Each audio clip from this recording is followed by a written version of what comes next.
Starting a business can sound like an impossible task. You might think you need a perfect idea, a huge amount of savings, or that special entrepreneurial DNA that some people seem to have. And yes, you've probably heard that 9 out of 10 startups fail. But after helping over thousands of businesses as a chartered accountant and starting my own firm 8 years ago, I've learned that starting a business isn't about having everything figured out. It's about following a simple step-by-step process. Think about it. In 2025, you don't need to rent an office space, hire a team, build a perfect product, or risk your life savings. You're not limited to marketing your business to your local community like our parents did. It's never been easier to start a business. The most successful business these days started with something much more simpler. A basic idea, a way to test it quickly, and a clear plan to grow what works. In this video, I'll show you exactly how to do this in 5 steps. The first thing we need to talk about is something that might surprise you. It's not about money, business plans, or even your idea. It's about your mindset. You see, starting a business in 2025 is fundamentally different from what it was even 5 years ago. We're living in an era where a teenager in their bedroom can build $1 million business just using their phone. I'm not exaggerating. One of my clients started their entire e-commerce business using just Instagram and a Shopify app. Whether you're planning to sell products online or offer professional services, the barriers to entry have never been lower. But here's where most people get it wrong. And trust me, I've seen this mistake hundreds of times with clients. They think they need to have everything perfectly planned before launching.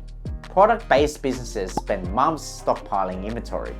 Service-based businesses waste time building perfect websites and fancy business cards. They all write lengthy business plans, they drain their savings trying to look professional before they've even gotten their first client or customer. Let me show you why this approach is outdated. This is how people used to start businesses. First, they come up with an idea. Then they write a detailed business plan. Next, they try to raise money or use their savings. After that, they spend months building their product or service package. And finally, they launch. Then they pray that people would buy it. But here's how successful businesses start in 2025. They start with an idea. They test it immediately with real customers. They validate whether people would actually pay, and only then they grow and scale. Speaking of starting a successful business, one of the things I talk about all the time when it comes to growing your business is having an online presence, especially a great domain name. That's why today's sponsor is Crazy Domains. With over 500 unique TLDs, Crazy Domains helps you find the perfect domain for your business. Plus, they offer a 90-day free trial website builder with every domain. What I love about Crazy Domains is their focus on security and support. With data centers in Australia, your website info is secure. And if you need help, their 24/7 customer support has got your back. Every dream starts with a domain name. So if you're ready to kickstart your business, check out Crazy Domains and get a free consultation from their experts. And to sweeten the deal, you can use my code Davie for a discount off your order. Just visit the link in the description below. Now, back to the video. Let me give you 2 real examples. Sarah, one of my clients, wanted to start a custom jewelry business. Instead of investing $50,000 in inventory and a workshop, she posted designs on Instagram, took pre-orders, and only made pieces people had already paid for.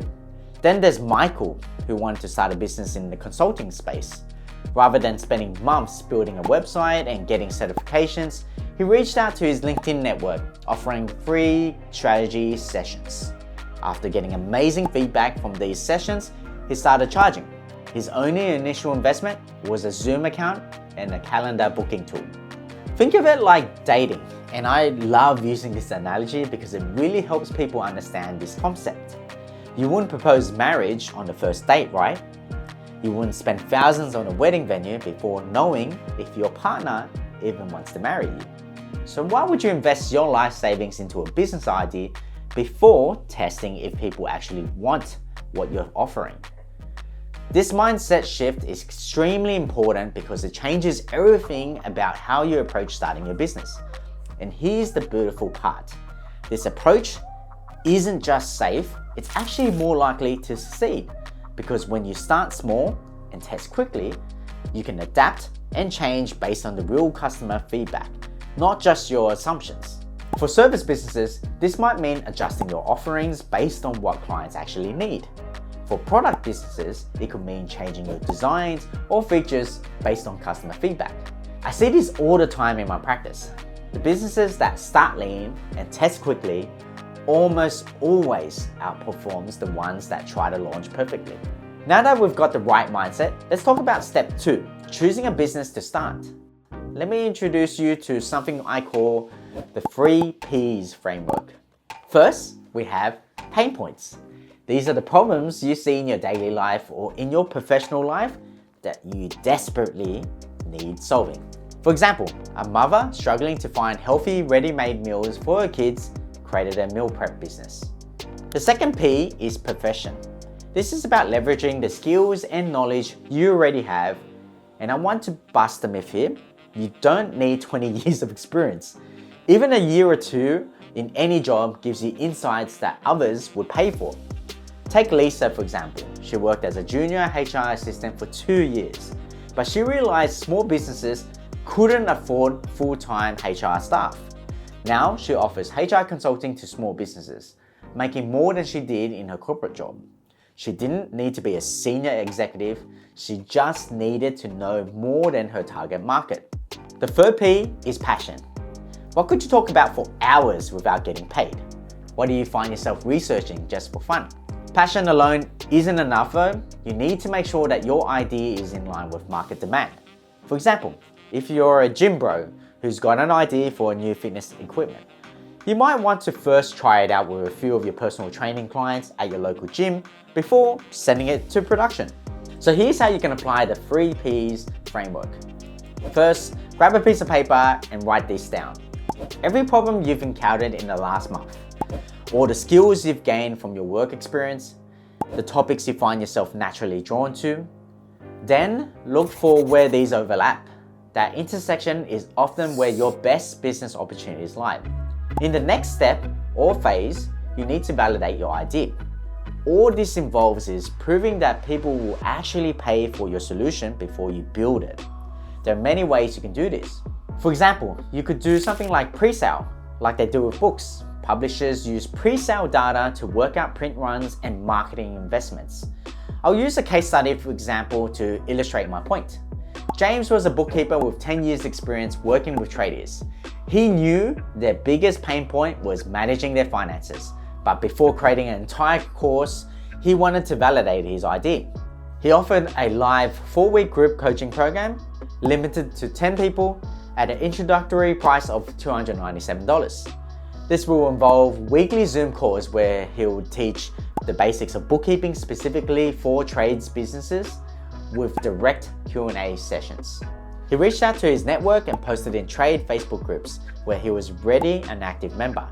He was completely transparent, explaining this was the first time he would be running this program and that participants would help shape the eventual course content. He got 8 tradies to sign up, and over those 4 weeks, he taught live, recorded the sessions, and learned exactly what his target market struggled with most and got the testimonials from real customers. And only then, he took these recordings, improved them based on participant feedback, and turned them into proper online courses. Or you could do a free first approach. You offer your service to 3 to 5 people for free in exchange for detailed feedback and testimonials. This way, you get the experience you need and you learn exactly what your target audience will pay for. Now, once you validate your idea, we need to talk about your business structure as step 4. In Australia, you've got 4 main business structure options: sole trader, company, trust, or partnership. And you can change your structure as you grow. Many of my successful clients started as a sole trader and then transitioned to companies later on. The key is matching your structure to your stage of your business. And if you're just testing an idea, start simple. You can always upgrade later. So once you've chosen your structure, you'll need to register an ABN, choose and register your business name, set up your business bank account, register for GST if you expect to earn over $75,000 in sales, and get any necessary license or permits in order to run your business. I've got a whole playlist that goes deep into each of these steps, which you can click up here. Now that you've got your first customers and your legal structure in place, let's talk about the growth phase as step 5. When you first start out, you can keep everything in your head. Your first 5 customers, their orders, who paid what, it's all manageable. But then something exciting happens. Your business starts to grow. And maybe those first customers tell their friends, or your social media post starts getting traction, and suddenly you're juggling 20 customers instead of 5. You're not sure who paid last week's invoice, you forgot who to follow up with the important lead, your tax receipts are sitting in the shoebox somewhere. You can avoid all of this with 3 simple systems. First, you need a financial system. Now, don't tune out just because I said financial. This is actually super simple. You need 2 things, a separate business bank account and a basic accounting software. I usually recommend Xero. The second system you need is for managing your customers. You don't need anything fancy here. Start with free tools like HubSpot's free CRM or even Google Sheets. Track essential details like customer contact information, purchase history, communication history, and possibly key dates like birthdays. I would also recommend some kind of feedback system. For example, you can send a simple feedback email after every purchase or create a monthly check-in schedule for ongoing clients. This way, you can document common questions and problems and use this feedback to improve your offerings. You can also start building case studies and testimonials for your marketing, which is the third system. Speaking from experience, you don't need to try to be on every social media platform. Start a podcast, run Facebook ads, and do everything else all at once. Pick one platform where your customers actually hang out. Mine is YouTube, but maybe yours is TikTok, or maybe it's LinkedIn. Master that one platform first, stay consistent, even if it's just 3 times a week. Remember, every successful business you see starts with someone taking that first step. The difference between success and failure usually isn't the idea, it's the execution and timing. If you like this video, you might also find this video very helpful, so go check it out. See you guys in the next one.